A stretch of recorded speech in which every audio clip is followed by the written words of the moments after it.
Well, divorce, as we all know, for anyone who has been through it, is an emotionally toxic and horrible experience for friends, family, for everyone associated with the couple that's breaking down. Well, yeah, I mean, emotionally, yes, one thing. And if you are Jeff Bezos, then financially too. Yeah, well, we want to talk about divorces. January is known as the divorce month. And why is that so? To speak about divorces, which is an unfortunate but very topical issue, we are joined here via Zoom by Samara Iqbal, a resilient entrepreneur and seasoned global solicitor with over 20 years' experience in international family law.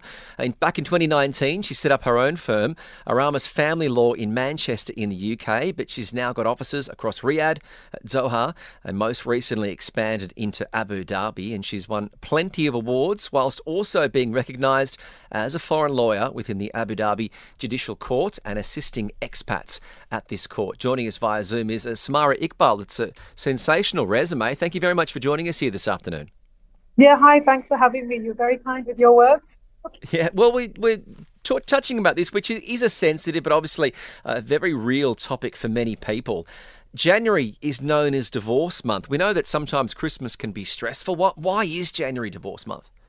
So yeah, I get asked this question a lot, but it's actually the busiest month we have. So when January is coming, we all kind of get really prepped because everybody is kind of making new starts, new resolutions. They want to kind of, if something's been kind of going on for a long time, like someone's been separated or they haven't kind of drawn a line under things, they want to kind of do it in January because they don't want it kind of carrying on. So everybody just starts saying, look, I think I'm heading for a divorce, or actually we've meant to do the divorce, or we actually want to sort things out.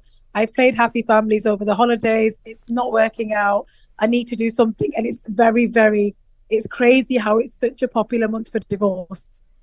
Well, when you mention, people plan their divorces and want to go through with the year on a note that will settle the year through well, there also is a term that is generally used amongst some of the divorced couples, and that is a healthy divorce. It is a mutually well spoken and decided about, and thus the divorce comes in.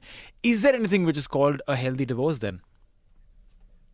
Yes, of course. So we get lots of couples. So it's weird because I actually had one last week in Abu Dhabi. So they were a couple saying, you know what, we've been together about 40 years. We've kind of sorted everything out. They kind of came to me with a sheet, kind of drawing up like, we're going to do this with our pensions. We're going to do this with these properties in the UK, these in Abu Dhabi, these over here. And literally very happy. She was like, can I bring my husband to the meeting? She was more and more, and you get more and more couples like this who are quite amicable. They've kind of been separated or split up for a long time. Some of them, the children can be young. I think it's more harder when the children are young, Right. because that's when lots of issues arise. But I think when the children are older and more independent, like they're kind of working or, in university, but it's easier for couples to probably break up, I guess, because the emotions are not as tense, because fathers then think, well, hang on, if the kids are living with you, when am I going to see them? Like, how do we agree on that? So it's like an extra issue to deal with. But yes, more and more couples, and we encourage this as well through mediation, are trying to kind of have a healthy breakup where they try to agree as much as possible. And if they do get stuck on something, they kind of say, look, and a lot of people are trying to kind of compromise, but you do get some people that are completely poles apart and they just cannot agree or see eye to eye on things. And then you get couples just really arguing about custody, some just being difficult and trying to start court proceedings straight away when there's no need. Sounds like one of those couples that the kids moved out, then they realised they had nothing in common, which can often happen sometimes. But, you're here working obviously in the UAE and back home. We speak a lot. We've spoken a lot on the show about how the UAE is trying to future-proof itself with technology. It introduced a lot of video conferences in regards to weddings and court cases. How has that changed with the introduction of video conference weddings and marriage contracts by text message that came in late last year? Yeah, this was with the Abu Dhabi Judicial Department, which is the ADJD. It's brilliant because now you actually don't need to actually even get up and go to the court and actually have the ceremony, the civil ceremony for marriage. You just could make the application online with your Emirates ID. So you could be living in, Ras Al Khaimah, Dubai. You can make the application, put in your details. They then kind of issue your application. You pay the court fee online, and then they send you like a link, and then you have like a quick remote hearings. You can be sat at home saying, yes, I do.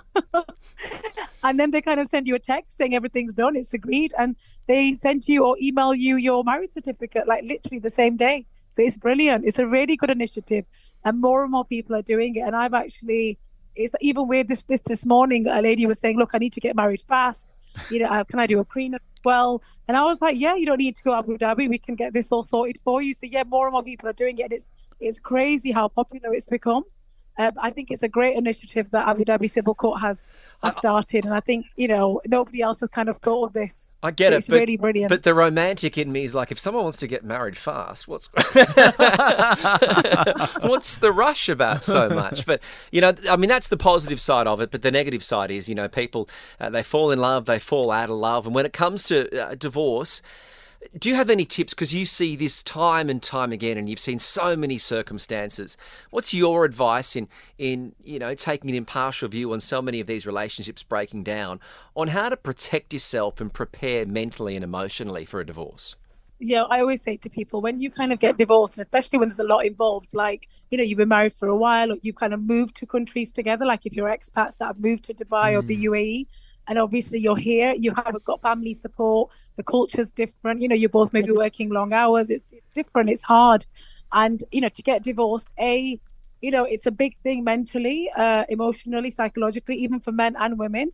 I think it's just that whole, a lot of men find it hard when they're not with their families anymore, and the wife wants him to move out, for example. The women find it hard because they don't have the same support system that they have back home, or their parents and siblings are somewhere else, and they're like, you need to come back home. It's very, very difficult. I always say to people, if you are going to divorce, or you are making that step because you've tried everything and literally nothing is working, then just really prepare yourself, because it's a big, big step, and you have to think about your kids and put them first. Because if you have kids, if you don't have kids, it's a lot easier. Yes, it might just be financial, but when you do have kids, it's also thinking about them first and not yourself.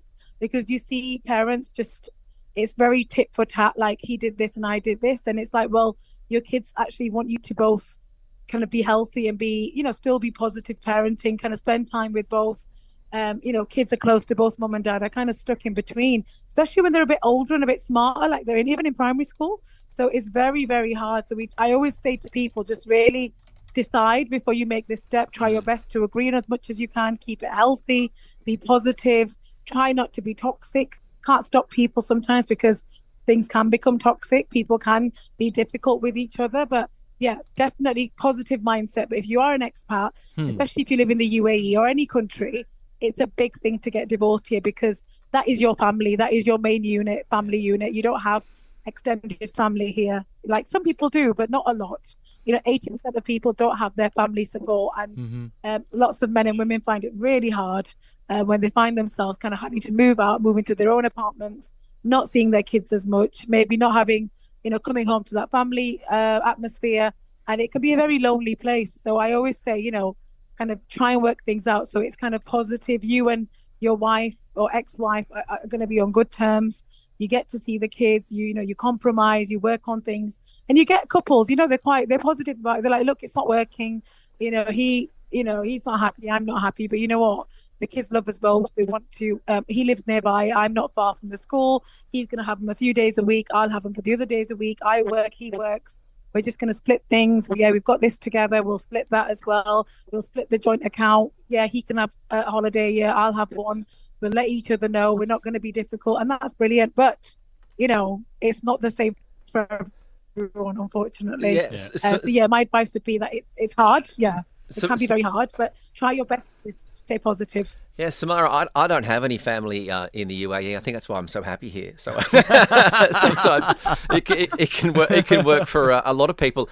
On a personal note, how hard is it to not become emotional, get involved? And on the flip side of that, what do you find to be the most rewarding part about your job as a divorce lawyer?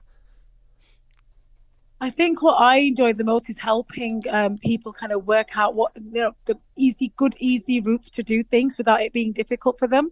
People want things not to be so difficult. They want to get fast resolution sometimes. Some people just come for advice and say, look, I'll come back to you. I'm not divorcing yet. I just need to know what happens with this, what happens with that. You get that with men and women. But some people come and they're in very tricky situations. They've got this over here, this over there. They've got who will the kids live with? What happens here? Shall I divorce here? Shall I divorce back home? What's better for me? And I love kind of talking to them, working out what's best for them.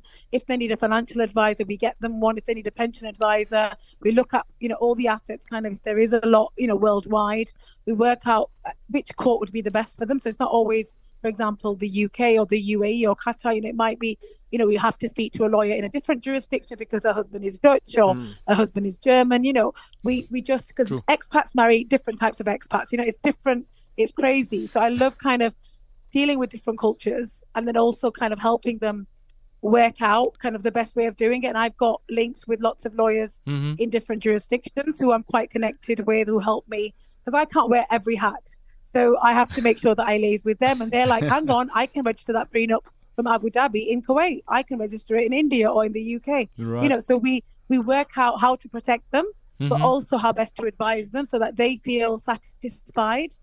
And, it's an easier process for them. And I like to also be there for them, because it's an emotional process. And I think having that connection with your clients is important. And it's my passion. So as much as it's just something I've just found that I love connecting with people, helping them. And it's a big thing, having a divorce or going through a breakup, especially when there's a lot involved. If it's quite straightforward, it can be done very quickly without any kind of stress. And but I also get the sense that wouldn't be a challenge for you. So you like the challenge of being able to bring it together. In fact, talking about challenges, while you spoke about, the emotional challenges are aplenty, but in high net worth individuals, the financial burden is even more bigger. What is it that one can probably understand and learn from those divorces that go through where the financials take the front seat as compared to emotions?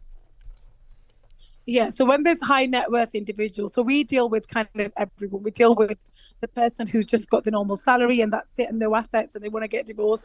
And we deal with people that literally have, it's very high net worth, millions. So they've got assets everywhere, shares everywhere. There's a lot involved. There's family wealth involved as well. And they're very stuck on what's going to happen now. And we have to really, make sure that we've got the best advice to protect them. But with those kind of situations, we advise those kind of people to get prenuptial agreements where they can, or if not, a postnuptial agreement. Lots more and more people are doing that, have them registered. They can as well.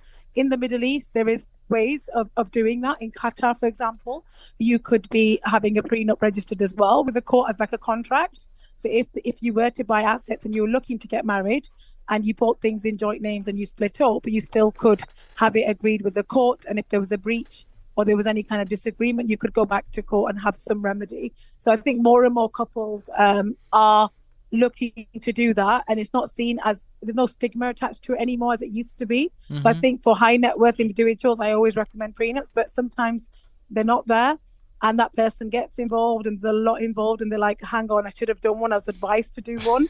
And all I can say is money is the forefront of it, not the emotional side. And families get involved saying, shall we move this and shall we do this, or what can we do? And sometimes you can't do anything. We just have to then deal with it. We have to just deal with it and, just do our best to help both parties, whether we're dealing with the woman, or the man, just working out the best way to kind of come to some kind of agreement. Well, it is. I mean, I was out for with my partner of about 18 months, and we were out, and some friends asked me, "Oh, would you sign a prenup if the two of you got married?" And I said, "Why does she have money? What's she hiding?" Oh, I thought there might have been something to it, but it is a sensitive subject. Look, we could talk about this all day. We do appreciate your time. Samara Iqbal is running the niche boutique law firm. It's Aramis Family Law. It's located across the UK, but also in Riyadh, Doha, and now recently the office in Abu Dhabi. Samara, thank you very much for joining us this